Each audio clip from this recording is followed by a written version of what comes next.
wanted to get rid of the world reserve status, the first thing I would do would be to weaponize the dollar, to push Russia out of SWIFT, to confiscate their assets, to not just sanction them, but to confiscate them and use them, tell them that we are using them to rebuild the Ukraine. And then at the exact same time, I would push away what is the linchpin of the dollar hegemony, and that is the petrodollar, Saudi Arabia. And we signed another executive order saying by 2030 we'll be 50% green, and by 2050 nearly 80% green. In essence, we're telling Saudi Arabia, hey, we don't need you anymore. Those two things in particular would be the very first two things I would do to lose the world reserve status. And then if I look at the number two in charge, Lael Brainerd, who is a modern monetary theorist, you look at the things that are being done in this country, and you have to wonder to yourself, why are they doing these things?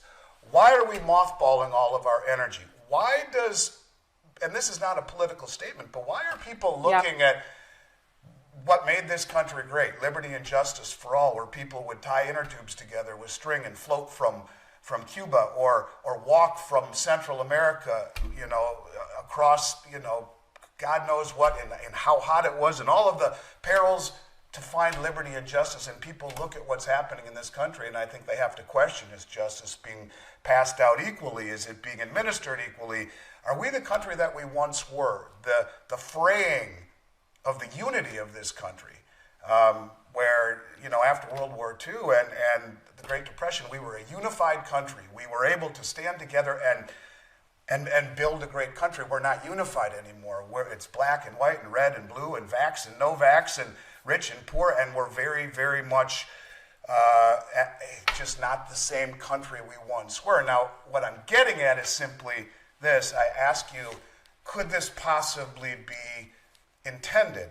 Could they possibly be trying to create an event? And this is what I've talked about for a very long time without really saying it. When we push away Saudi Arabia, we create divisiveness in this country, we weaponize the dollar, we're doing everything we can to create an environment where you see this coalition of countries pushing back against the West, even our allies like France, pushing back, and all of a sudden sides are being drawn. And what happens? What happens if Saudi Arabia and OPEC at that moment say we're no longer taking dollars and the dollar gets dumped? The banking system, remember, Lael Brainerd is a modern monetary theorist who wants to get rid of the banks, wants to cull them. Look at what's happening with the banks. The aiding and abetting of the money leaving the regional banks to the big commercial banks by the Fed, because they're allowing the money market funds to invest in the overnight reverse repo market at 5.3% with daily liquidity.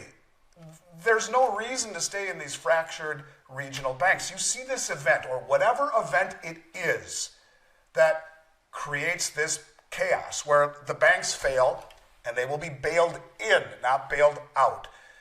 Bailed in. That's what the Dodd-Frank law said. They must be bailed in. Everyone will lose everything over $250,000. It goes into the pot to bail in the bank. The dollar gets dumped globally because it's no longer the sole settlement currency for oil at some point. That's that all-at-once moment. You go over the falls, or the Jenga tower falls. Hey, thanks, you guys are going green. You signed an executive order. You don't need us anymore. So we've signed up with the BRICS, and we're going to sell oil in other currencies, and the dollar gets dumped globally, because every country's had to hold it for 50 years to buy oil, and now it creates a tsunami of inflation. Interest rates spike, the banks collapse, everything collapses. Why? Because how the hell else, Daniela, do you get everyone who watches your show who said, I'm not taking a CBDC, not a chance in hell? Well, guess what?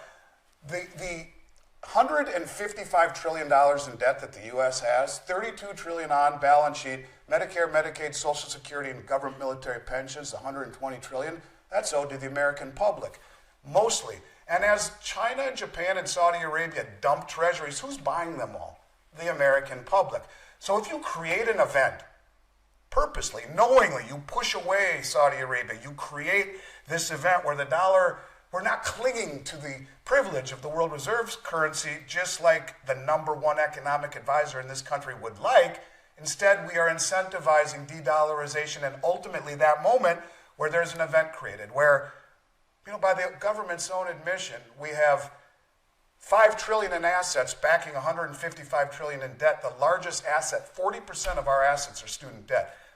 What I'm getting at is you create an event because you'll never pay that debt off, ever. There's no way you can pay that off without completely getting rid of entitlements and stop spending and do all of these things that won't work in this country. So you create an event, you have a villain. Xi Jinping and Putin and OPEC, how could they have done this to us? They dumped the dollars, look what they've done, and bang, everything collapses. And everything collapses at the exact same time. Stocks, bonds, real estate, the dollar, pensions, 401ks, the banks, everything. But have no fear, because Lael Brainerd is here, and she's a modern monetary theorist who ran Point for Fed now, has been dealing with the CBDC, with MIT, and all you need to do is sign on the dotted line, and we'll make you whole. In other words, what I'm getting at is, could this have all been thought out? How else do you reset?